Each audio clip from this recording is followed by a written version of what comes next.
स्वागत है आपका एक और महत्वपूर्ण क्लास में। यदि आप UPHSC, JSC, GDC, NET, JRF, TGT, PGT इन परीक्षाओं की तैयारी कर रहे हैं तो यह क्लास आपके लिए बहुत महत्वपूर्ण है। यदि आप चैनल पर नए हैं तो इसको सब्सक्राइब कर लें। यदि आपने सब्सक्राइब किया है तो आप वीडियो को लाइक जरूर करें। तो चलिए शुरू करते हैं आज की महत्वपूर्ण क्लास। पहला सवाल कह रहे कि अन्याय जिधर है उधर शक्ति, राम की शक्ति पूजा का यह संवाद किसने किससे कहा है। तो आपको ये बताना है कि राम की शक्ति पूजा में यह संवाद जो है वो किसने किससे कहा है। विकल्प ए कह रहा है कि राम ने विभीषण से, बी कह रहा है राम ने हनुमान से, सी कह रहा है राम ने सुग्रीव से और डी कह रहा है कि राम ने लक्ष्मण से। तो आपको ये बताना है कि यह जो संवाद है किसने किससे कहा है। तो यह संवाद जो है वो राम ने विभीषण से कहा है। विकल्प ए उत्तर इसका सही हो जाएगा पहले का। अब आते हैं सवाल नंबर दूसरे में। दूसरे में कह रहा है कि निम्नलिखित में से कृति कालक्रम की दृष्टि से कौन सा सही है। तो आपको नीचे विकल्प में कुछ कृतियां जो है वो क्रम में लिखी हैं। आपको ये बताना है कि किसका क्रम जो है इसमें से वो सही लिखा हुआ है। विकल्प ए में बीड़ा, ग्राम्या, लोकायतन, कला और बूढ़ा चांद। बी में करें निहार, रश्मि, दीपशिखा, सांदगीत। सी में करें गीतिका, कुकुरमुत्ता, बेला, अर्चना और डी में कह रहा प्रेम पथिक, झरना, लहर और आंसू। तो आपको ये बताना कि इसमें किसका कालक्रम जो है वो एकदम सही लिखा हुआ है।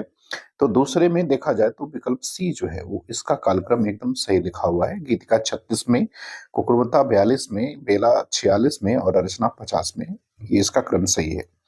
जबकि विकल्प ए में अगर हम देखें तो बीड़ा का समय क्या है 1927 है, ग्राम्या 1940 है, लोकायतन 64 है और कला और बूढ़ा चांद जो है 1959 है। तो इसमें अंतर है, लोकायतन बाद में आएगा, कला और बूढ़ा चांद पहले होगा, इसलिए पहला विकल्प गलत है। दूसरा देखा जाए निहार बी में, तो निहार 1930 में, रश्मि 1932 में, दीपशिखा 1942 में और सांदगीत 1936 में। तो इसमें भी कालक्रम की दृष्टि से जो है ये दीपशिखा सांदगीत के बाद आता है, तो ये भी क्रम गलत है। अगर डी में देखा जाए तो प्रेम पथिक 1913 में, झरना 1918 में, लहर 1933 में और आंसू 1925 में। तो लहर और आंसू भी जो है वो, लहर बाद में आएगा, आंसू पहले आएगा, तो ये भी गलत है। इसलिए विकल्प सी जो है वो करेक्ट आंसर है दूसरे का। अब आते हैं सवाल नंबर तीसरे में। तीसरे में कह रहे कि राम कथा पर आधारित काव्य कौन सा है। तो तीसरा में आपको ये बताना है कि कौन सा काव्य जो है वो राम कथा पर आधारित है। ए आत्मजयी, बी अग्निलेख, सी भूमिजा और डी रश्मिरथी। तो आपको ये बताना है कि राम कथा पर आधारित इसमें से कौन सा काव्य है। तो अगर राम कथा पर आधारित काव्य देखा जाए तो विकल्प सी जो है इसका उत्तर सही हो जाएगा। भूमिका, राम कथा पर आधारित भूमिजा जो है वो राम कथा पर आधारित काव्य है। चौथा देखा जाए तो प्रश्न तो क्या कह रहा है, कह रहा है झांकियां निकलती हैं, ढोंग अंधविश्वास की बदबू आती है, मरी हुई बात की इस हवा में अब नहीं डोलूंगा, नहीं नहीं मैं यह खिड़की नहीं खोलूंगा। ये पंक्तियां किसकी हैं। तो आपको बताना है कि ये पंक्तियां जो है वो किसके द्वारा लिखित हैं। ए प्रभाकर माचवे, बी भारत भूषण अग्रवाल, सी नरेश मेहता और डी कर सर्वेश्वर दयाल सक्सेना। तो चौथे में आपको बताना है कि ये पंक्तियां किसके द्वारा रचित हैं। तो अगर इसका उत्तर देखा जाए तो ये सर्वेश्वर दयाल सक्सेना के द्वारा रचित हैं। विकल्प डी जो है वो चौथे का उत्तर सही हो जाएगा। अब आते हैं सवाल नंबर पांचवे में। पांचवे में कह रहे हैं कि राम की शक्ति पूजा की यौगिक क्रिया का स्रोत क्या है। राम की शक्ति पूजा को नहीं है, ये की है। राम की शक्ति पूजा की यौगिक प्रक्रिया का स्रोत क्या है। ए कह रहा है वेदांत, बी कह रहा है योग वासिष्ठ, सी कह रहा है नव वेदांत और डी कह रहा है हठ योग। तो आपको ये बताना है कि राम की शक्ति पूजा की यौगिक प्रक्रिया का स्रोत क्या है। तो राम की शक्ति पूजा की यौगिक प्रक्रिया का जो स्रोत है वो नव वेदांत है। तो विकल्प सी जो है वो पांचवें का उत्तर सही हो जाएगा। सवाल नंबर छठवां में क्या कह रहा है, कह रहा है कि ढलमल ढलमल चंचल अंतल झलगल झलगल तारा पंक्ति मुख्यतः वर्णित है। तो आपको ये बताना है कि इस पंक्ति में मुख्यतः वर्णन किसका किया गया है। ए कह रहा है नदी की धारा का, बी कह रहा है नीले आकाश का, सी कह रहा है चांदनी रात का और डी कह रहा है साड़ी के आंचल का। तो छठवें में आपको ये बताना है कि इन पंक्तियों में जो है वो किसका मुख्यतः वर्णन किया गया है। नदी की धारा का है, नीले आकाश का, चांदनी रात का या साड़ी के आंचल का। तो ये जो है नदी की धारा का वर्णन किया गया है। विकल्प ए जो है छठवें का उत्तर सही हो जाएगा। अब आते हैं सवाल नंबर सातवें में। सातवें में कह रहा है कि छायावाद के समर्थन में सबसे पहला लेख लिखने वाले लेखक कौन है। तो सातवें में आपको ये बताना है कि छायावाद के समर्थन में सबसे पहला लेख किसने लिखा था। ए जयशंकर प्रसाद, बी मुकुटधर पांडे, सी कह रहे श्रीधर पाठक और डी कह रहे नंदुलारे वाजपेयी। तो आपको ये बताना है कि छायावाद के समर्थन में सबसे पहला लेख किसने लिखा था। तो अगर छायावाद के समर्थन में देखा जाए तो सबसे पहला लेख मुकुटधर पांडे ने लिखा था। विकल्प बी जो है सातवें का उत्तर सही हो जाएगा। अब सवाल नंबर 8वां कह रहा है कि कौन सी कृति जो है वो प्रतिबंधित रही है। आपको ये बताना है कि इसमें से कौन सी कृति जो है वो प्रतिबंधित रही है। ए भारत भारती, बी कह रहा है बंदिनी, सी कह रहा है झांसी की रानी और डी कह रहा है चिंगारियां। तो आपको ये बताना है कि कौन सी कृति जो है इसमें से प्रतिबंधित रही है, भारत भारती, बंदिनी, झांसी की रानी या चिंगारियां। तो अगर देखा जाए इसमें तो चिंगारियां जो है वो प्रतिबंधित रही है। विकल्प डी जो है वो 8वें का उत्तर सही हो जाएगा। अब आते हैं सवाल नंबर 9 में। 9 में कह रहा है कि संपत्ति शास्त्र की भूमिका लेख किस पत्रिका में छपा था। तो आपको ये बताना है कि संपत्ति शास्त्र की भूमिका जो है वो लेख किस पत्रिका में छपा था। ए हिंदी प्रदीप, बी सरस्वती, सी ब्राह्मण और डी करा बिहार बंधु। तो आपको बताना है कि संपत्ति शास्त्र की भूमिका जो है लेख किस पत्रिका में छपा था। संपत्ति शास्त्र की भूमिका जो है वो महावीर प्रसाद द्विवेदी का एक लेख था और यह लेख जो है वो सरस्वती पत्रिका में छपा था। विकल्प बी उत्तर इसका जो है वो सही हो जाएगा। सवाल नंबर 10वें में देखते हैं। 10वां में करें कि भारत भारती लिखने में उर्दू के किस ग्रंथ की प्रेरणा थी। तो आपको ये बताना है कि भारत भारती को लिखने में उर्दू के किस ग्रंथ की प्रेरणा ली गई थी। ए करे गुल ए नगमा, बी करे दीवान ए मीर, सी करे दीवान ए गालिब और डी करे मुदस्से हाली।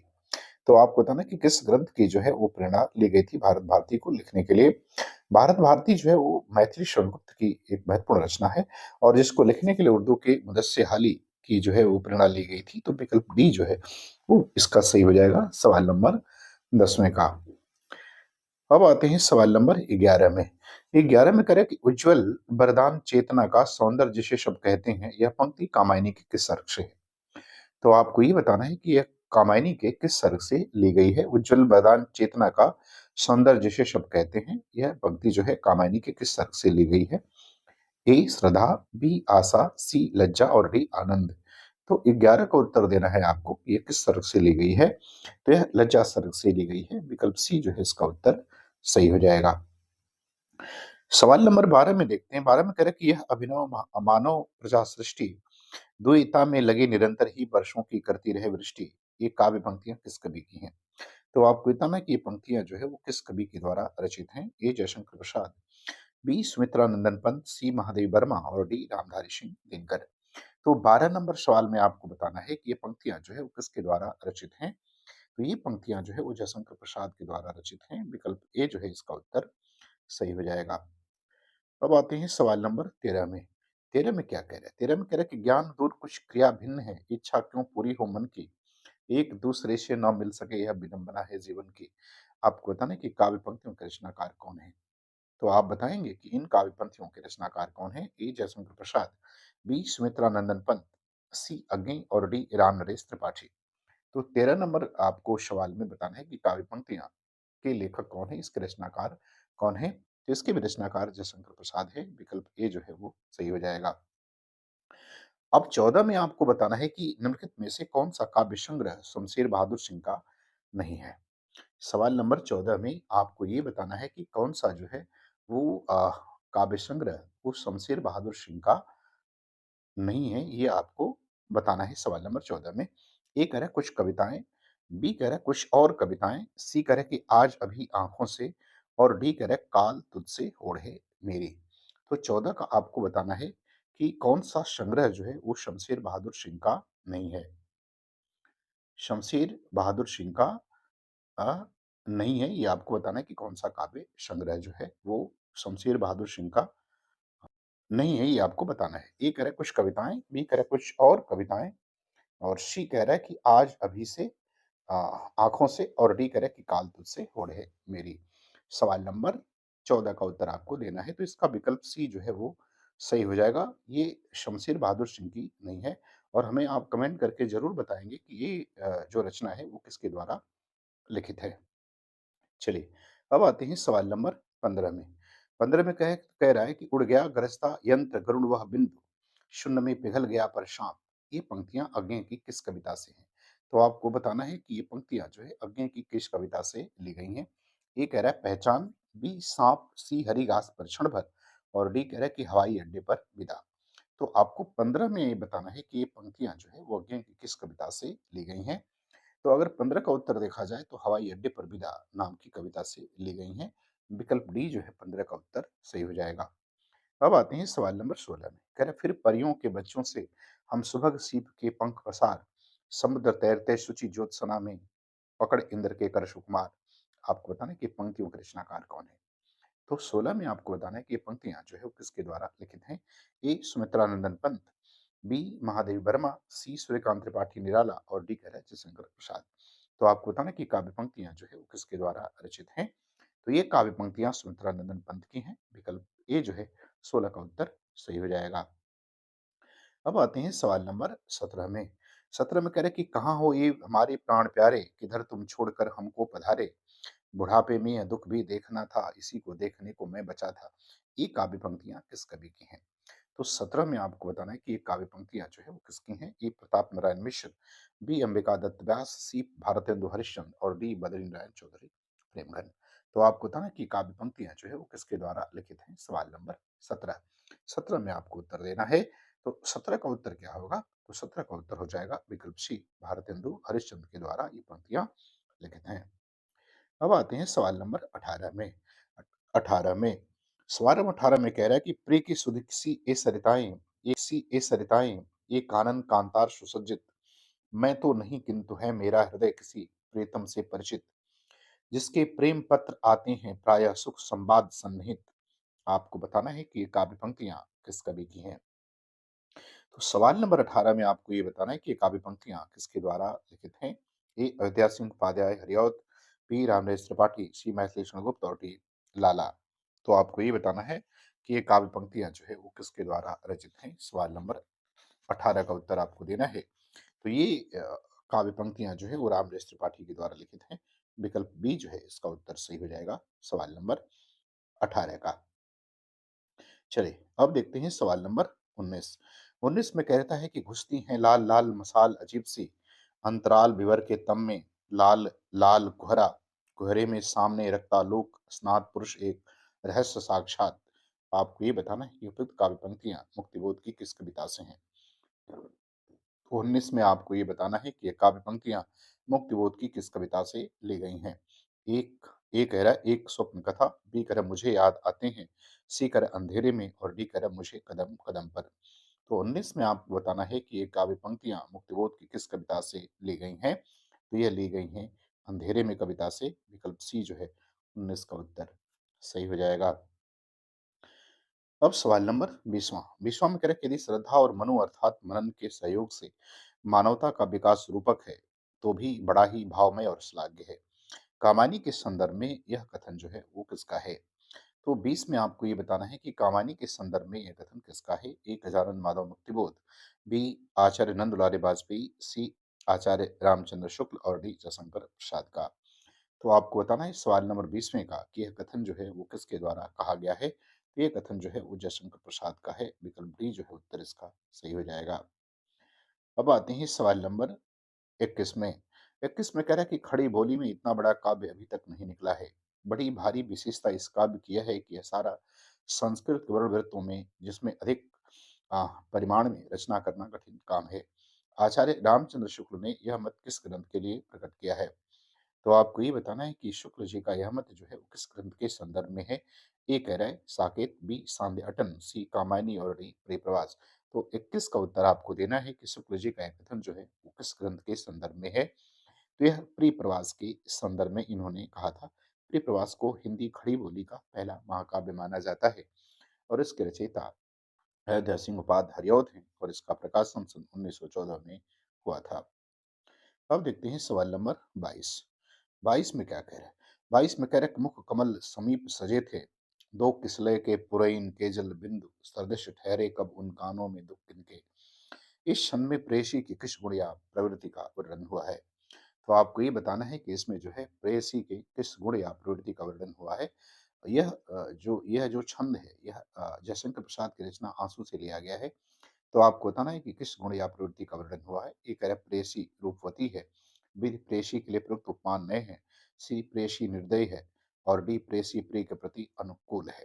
तो आपको बताना है कि प्रेयसी के किस गुण की और या प्रवृत्ति का वर्णन हुआ है। तो इसमें प्रेयसी निर्दय है, इसका वर्णन हुआ है। विकल्प सी जो है 22 का उत्तर सही हो जाएगा। अब आते हैं सवाल नंबर 23 में। 23 में कह रहा है कि सुंदरता का आलोक स्रोत है, फूट रहा मेरे मन में, जिससे नवजीवन का प्रभात होगा फिर जग के आंगन में। आपको बताना कि ये काव्य पंक्तियां के रचयिता कौन है, ये काव्य पंक्तियां किसके द्वारा रचित हैं।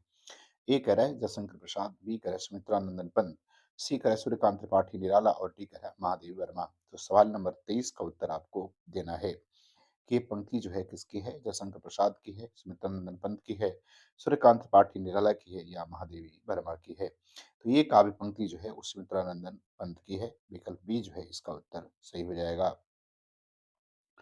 अब आते हैं सवाल नंबर 24 में। 24 में कह रहा है कि सहमति नहीं, यह समकालीन शब्द नहीं है, इसे बालिगों के बीच चालू मत करो। ये पंक्तियां किस कविता से ली गई हैं। तो आपको 24 का उत्तर बताना है कि काव्य पंक्तियां जो है वो किस कविता से ली गई हैं। ए अकाल दर्शन, बी नक्सलवाड़ी, सी रोटी और संसद और डी मोचीराम। तो आपको बताना है कि काव्य पंक्ति जो है वो किस कविता से ली गई है। ये सभी की सभी कविताएं जो है वो धूमिल के द्वारा लिखित हैं। तो आपको बताना है कि किस कविता से ली गई है। तो यह उनकी कविता नक्सलवाड़ी से ली गई है। विकल्प बी जो है इसका उत्तर सही हो जाएगा। अब आते हैं सवाल नंबर 25 में। कह रहे न्यूनतम में किसका काव्य संग्रह है। 25 में आपको ये बताना है कि न्यूनतम में यह किसका काव्य संग्रह है। ए गीत चतुर्वेदी, बी बोधिसत्व, सी अनामिका और डी कात्यायनी। तो आपको बताना है कि न्यूनतम में किसका काव्य संग्रह है। तो न्यूनतम में जो है वो गीत चतुर्वेदी का काव्य संग्रह है और इसका प्रकाशन सन 2017 में हुआ था। तो मुझे उम्मीद है कि ये मेरी वीडियो आपको पसंद आएगी। आपको अच्छा लगे तो आप हमारे चैनल को सब्सक्राइब जरूर करें और यदि आपने सब्सक्राइब किया है तो वीडियो को लाइक कर दें और अधिक से अधिक शेयर करें। पूरा वीडियो देखने के लिए आपका बहुत बहुत धन्यवाद।